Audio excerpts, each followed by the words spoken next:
Assalamualaikum warahmatullahi wabarakatuh. Senang sekali kita bisa melanjutkan perkuliahan kita pada kesempatan kali ini.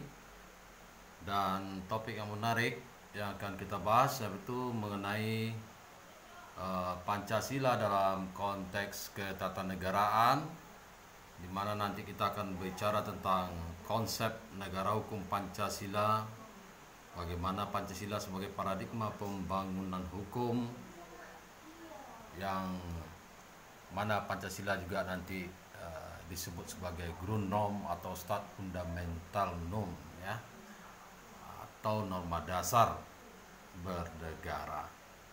Baik, sebagaimana kita ketahui bahwa Indonesia adalah negara hukum atau yang disebut dengan Rechtsstaat. Sehingga dengan demikian berarti Indonesia bukanlah negara kekuasaan atau Mahstat. Jadi Indonesia adalah negara hukum atau Rechtsstaat dan bukan negara kekuasaan atau Mahstat. Nah, ini jelas di dalam pasal 1 ayat 2 Undang-Undang Dasar 1945 jelas dikatakan bahwa negara Indonesia adalah negara hukum, ya. Dan demikian artinya hukum sebagai panglima, ya. Indonesia bukan sebagai negara kekuasaan, bukan dikuasai oleh seorang atau kelompok orang, tetapi Indonesia yang tertinggi adalah negara hukum, yang artinya siapapun, baik itu yang berkuasa ataupun rakyat, warga negara, semua harus berdasarkan kepada hukum. Semuanya akan bisa dikenakan hukum, ya. Oleh karena itu dalam pasal 27 ayat 1 Undang-Undang Dasar 45 jelas dinyatakan bahwa adanya persamaan kedudukan dalam hukum, baik itu warga negara maupun pemerintah, dan warga negara maupun pemerintah wajib menjunjung hukum. Jelas di dalam pasal 27 ayat 1, Indonesia sebagai negara hukum, bukan negara kekuasaan, artinya memiliki persamaan kedudukan baik dalam hukum dan pemerintahan. Artinya warga negara dan juga pemerintah wajib menjunjung hukum. Hukumlah sebagai panduan, ya, yang berlaku kepada siapapun, baik yang sedang berkuasa maupun yang dikuasai dalam arti warga negara atau rakyat, dan juga pemerintah wajib menjunjung hukum, ya, dan memiliki persamaan kedudukan dalam hukum. Tidak ada diskriminasi dan perbedaan, apakah itu aparat, apakah itu pejabat, apakah masyarakat biasa, semua akan bisa dikenakan hukum, ya, atau dijamin hukumnya, persamaannya kedudukan di dalam hukum.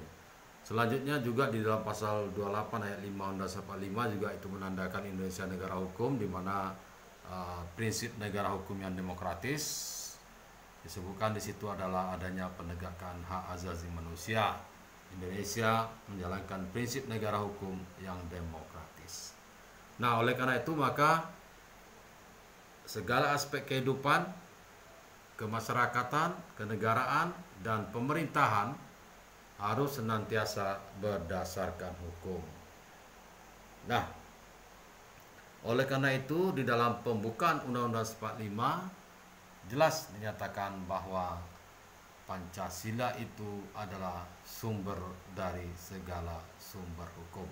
Kalau Undang-Undang Dasar 45 adalah hukum dasar, Pancasila adalah sumber dari segala sumber hukum, di mana ketentuan itu tentu sudah bisa dilihat di dalam pembukaan Undang-Undang Dasar 1945.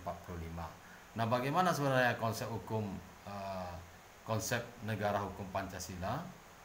Nah, konsep negara hukum Pancasila yaitu sistem hukum yang didirikan berdasarkan azas-azas dan kaidah atau norma-norma yang tercermin dari nilai yang ada di dalam Pancasila sebagai dasar kehidupan bermasyarakat.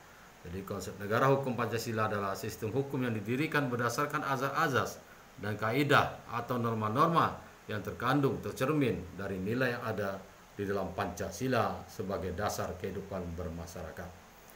Adapun secara umum unsur-unsur negara hukum itu adalah yang pertama adanya sistem pemerintahan negara yang didasarkan kepada kedaulatan rakyat. Yang kedua adalah pemerintahan berdasarkan hukum, dan yang ketiga adalah adanya lembaga pengawas terhadap peradilan yang independen. Nah, jadi unsur-unsur negara hukum yaitu sistem pemerintah itu harus didasarkan kepada kedaulatan rakyat. Nah, tentunya kedaulatan terletak di tangan rakyat, jadi tidak ada kekuasaan dipegang oleh seseorang atau sekelompok orang menguasai hukum atau kehidupan berbangsa dan bernegara di Indonesia. Nah, kemudian pemerintahan harus berdasarkan hukum ya. Nah, negara Indonesia negara hukum, Rechtsstaat ya, konsep hukum negara Pancasila. Kemudian adalah bahwa adanya lembaga yang mengawasi terhadap peradilan yang independen. Jadi supaya peradilan lebih adil, harus ada pengawasan terhadap peradilan yang berjalan independen dan objektif. Selanjutnya, tentu harus ada peran juga dalam masyarakat dalam penegakan hukum ya, atau penyelenggaraan negara. Yang dibutuhkan di sini adalah adanya kesadaran hukum dan penerapan hukum oleh warga negara. Kemudian adanya pengawasan terhadap kebijakan-kebijakan pemerintah dalam penyelenggaraan negara, dan juga partisipasi masyarakat dalam pengawasan KKN ya. Korupsi, kolusi, nepotisme itu sudah sesuai dengan Undang-Undang Nomor 28 Tahun 1999. Jadi diharapkan sebagai konsep negara hukum Pancasila, sistem hukum yang berdasarkan azas-azas kaidah norma-norma yang terkandung tercermin dari nilai yang ada di dalam Pancasila sebagai dasar kehidupan masyarakat, yang harus memenuhi unsur-unsur negara hukum ya. Kedaulatan terletak di tangan rakyat, negara berdasarkan hukum ya, adanya peradilan yang bebas independen, dan juga adanya peranan masyarakat yang berdasarkan kepada kesadaran hukum, penerapan hukum ya, dijalankannya hukum di dalam masyarakat, dan juga adanya pengawasan terhadap kebijakan pemerintah dalam penyelenggaraan negara, dan juga pengawasan terhadap KKN ya, korupsi, kolusi, nepotisme. Nah, oleh karena itu maka Pancasila merupakan Grundnorm ya, Grundnorm ya, kalau bahasa Inggris mungkin Grand Norm ya, kalau ini Belanda ya, Grundnorm, norma dasar hukum dasar. Jadi Pancasila sebagai Grundnorm ya, norma dasar atau hukum dasar. Kenapa Pancasila disebut sebagai Grundnorm ya, atau Staatsfundamental Norm ya. Jadi Grundnorm atau Staatsfundamental Norm. Kenapa disebut Pancasila itu sebagai norma dasar bernegara atau sumber dari segala sumber hukum di Indonesia? Karena Pancasila itu adalah falsafah negara, Pancasila adalah pandangan hidup bangsa, Pancasila adalah ideologi negara, dan Pancasila adalah cita-cita hukum atau Rechtsstaat. Oleh karena itu, maka kedudukan Pancasila merupakan sebagai sumber dari segala sumber hukum di Indonesia, merupakan norma dasar bernegara, Grundnorm atau Staatsfundamental Norm. Nah, landasan Pancasila sebagai sumber dari segala sumber hukum telah terdapat di dalam TAP MPRS nomor 20 tahun 1966, di mana Pancasila disebutkan sebagai filsafat bangsa, nilai-nilai luhur bangsa, dasar ideologi negara, dan dasar untuk mengatur dan menyelenggarakan tata pemerintahan negara. Sehingga kedudukannya kalau kita melihat ya, Undang-Undang Dasar 45 sebagai dasar hukum ya, hukum dasar, sementara Pancasila adalah sumber dari segala sumber hukum ya. Jadi kalau Undang-Undang Dasar 45 sumber hukum dasar, Pancasila adalah sumber dari segala sumber hukum. Ini karena kedudukan Pancasila itu sebagai landasan ideal ya. Sedangkan Undang-Undang Dasar 45 adalah landasan operasional ya. Jadi sistem ketatanegaraan berdasarkan Pancasila dan Undang-Undang Dasar 45 itu tidak bisa dilepaskan. Pancasila sebagai sumber segala sumber hukum, Undang-Undang Dasar 45 sebagai sumber hukum dasar ya. Maka itu telah disebutkan di dalam pembukaan Undang-Undang Dasar 45, Pancasila itu adalah dasar negara adalah Pancasila, fungsi dan tujuan bangsa Indonesia, bentuk negara Indonesia adalah republik. Nah, Pancasila sebagai dasar negara merupakan norma dasar dalam penyelenggaraan negara dan merupakan sistem ketatanegaraan negara Indonesia. Kemudian Pancasila juga bahwa seluruh ketentuan atau aturan dalam ketatanegaraan Indonesia harus berdasarkan Pancasila dalam arti tatanan di segala bidang. Jadi penyelenggaraan negara merupakan sistem ketatanegaraan negara Indonesia, ya, norma dasar. Pancasila merupakan norma dasar dalam penyelenggaraan negara, merupakan sistem ketatanegaraan Indonesia, dan juga seluruh ketentuan atau aturan dalam ketatanegaraan Indonesia harus berdasarkan Pancasila dalam arti tatanan di segala bidang. Nah, oleh karena itu maka konsepsi kenegaraan menurut Pancasila yaitu dalam Undang-Undang Dasar 45, ya, pembahasan di dalam pasal-pasal yang ada di dalam Undang-Undang Dasar 45 itu merupakan penjabaran dan implementasi Pancasila sebagai dasar filsafat negara. Dengan demikian Pancasila itu menjadi sumber dari segala sumber hukum, karena pembahasan yang ada di dalam pasal-pasal Undang-Undang 45 itu merupakan penjabaran dan implementasi dari Pancasila sebagai dasar ketatanegaraan.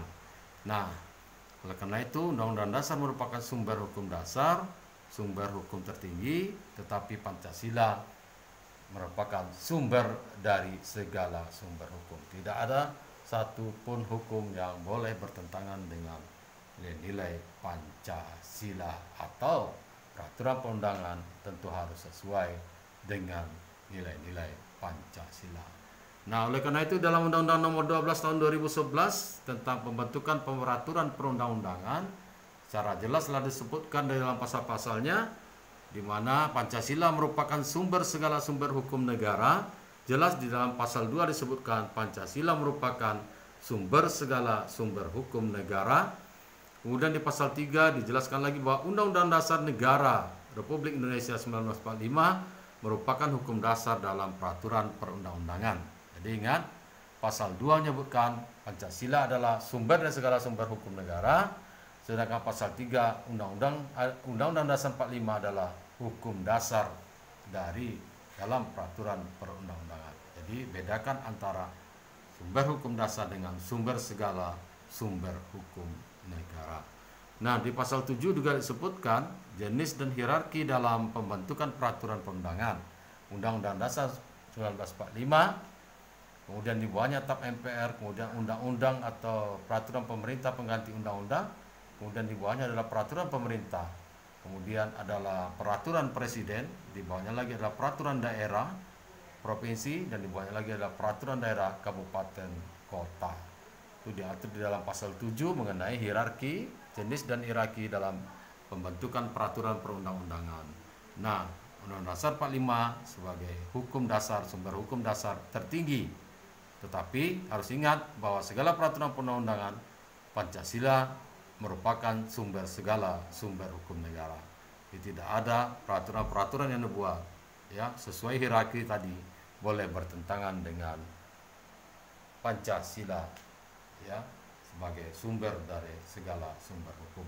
Nah, di dalam pasal 6 juga disebutkan bahwa materi muatan peraturan perundang-undangan harus memenuhi azas. Di Undang-Undang Nomor 12 Tahun 2011 tentang pembentukan peraturan undang mengatakan bahwa di pasal 6 materi muatan peraturan perundang-undangan, ya, harus memenuhi azas, yaitu 1 azas pengayoman, 2 kebangsaan, 3 kekeluargaan, 4 kenusantaraan, 5 Bhinneka Tunggal Ika, 6 kebersamaan, keadilan, kedudukan dalam hukum dan pemerintahan, kemudian ketertiban dan kepastian hukum, kemudian keseimbangan, keserasian, dan keselarasan. Nah, inilah pasal 6, ya, materi muatan peraturan perundang-undangan. Azasnya itu ada azas pengayoman, artinya undang-undang itu dibuat untuk mengayomi, melindungi, ya. Kemudian melindungi masyarakat, ya, melindungi pelaksanaan pemerintahan dan sebagainya. Kemudian harus adanya azas kebangsaan, ya, bahwa kita undang-undang itu adalah untuk kepentingan berlangsungnya, ya, pemerintahan kita ini, berjalannya negara kita ini dengan baik, dan tentunya kepentingan bangsa diutamakan daripada kepentingan individu maupun kepentingan golongan atau kelompok. Kemudian juga harus ada azas kekeluargaan, ya. Ya, tentu di dalam peraturan undang-undang itu juga adanya azas kekeluargaan, ya, sehingga undang-undang itu tidak dipandang sebagai suatu hal yang menakutkan, ya, tapi merangkum sifatnya. Kemudian ada kenusantaraan, bahwa dalam azas peraturan perundangan juga kita harus lihat bahwa kita sebagai negara yang cukup luas, ya, begitu juga negara yang berbineka tunggal ika, yang beraneka ragam, kemajemukan dan sebagainya. Ini harus menjadi perhatian, apa yang terkandung nanti di dalam peraturan perundang-undangan itu. Kemudian juga mengenai keadilan, kesamaan kedudukan dalam hukum dan pemerintahan harus tercermin juga di dalam peraturan undang-undang tersebut. Dan paling penting adalah ketertiban dan kepastian hukum, ya. Dalam peraturan perundang-undangan itu harus ada ketertiban dan kepastian hukum. Yang paling penting lagi adalah adanya keseimbangan, keserasian dan keselarasan, sehingga peraturan perundang-undangan itu bisa diterima, ya, secara harmonis dan menciptakan ketentraman, keserasian, keharmonisan, keselarasan, ya, di dalam kehidupan masyarakat. Nah, jadi nilai-nilai Pancasila itu memang harus ada di dalam penyelenggaraan pemerintah, karena nilai-nilai luhur Pancasila menjadi landasan dalam pembentukan hukum atau tata hukum di Indonesia, yaitu 5 sila, ya. Jadi nilai-nilai Pancasila dalam penyelenggaraan pemerintah, yaitu nilai-nilai luhur Pancasila, harus menjadi landasan dalam pembentukan hukum atau tata hukum di Indonesia sesuai dengan sila yang ada Pancasila, yaitu sila pertama, ya, nilai ketuhanan, nilai kemanusiaan, nilai persatuan, nilai kerakyatan, dan nilai keadilan. Nah, ini bisa dilihat, ya, sesuai dengan di buku modul atau buku acuan, ya, bahwa 5 sila ini merupakan nilai luhur yang menjadi landasan dalam pembentukan undang-undang atau tata hukum di Indonesia, yang harus dijalankan sesuai dengan nilai ketuhanan, nilai kemanusiaan, nilai persatuan, nilai kerakyatan, dan nilai keadilan. Nah, oleh karena itu silahkan dipahami lebih lanjut, telah tersedia di dalam buku modul, buku panduan. Nah, oleh karena itu setelah mengikuti ini, baik dari buku panduan, apa yang telah saya jelaskan juga, Pancasila sebagai dalam konteks ketatanegaraan sebagai sumber dari segala sumber hukum, ya, Grundnorm, Stat Fundamentalnorm, maka tugas selanjutnya adalah untuk bisa mengetahui kita memahami ini. Maka tugas yang pertama adalah buktikan bahwa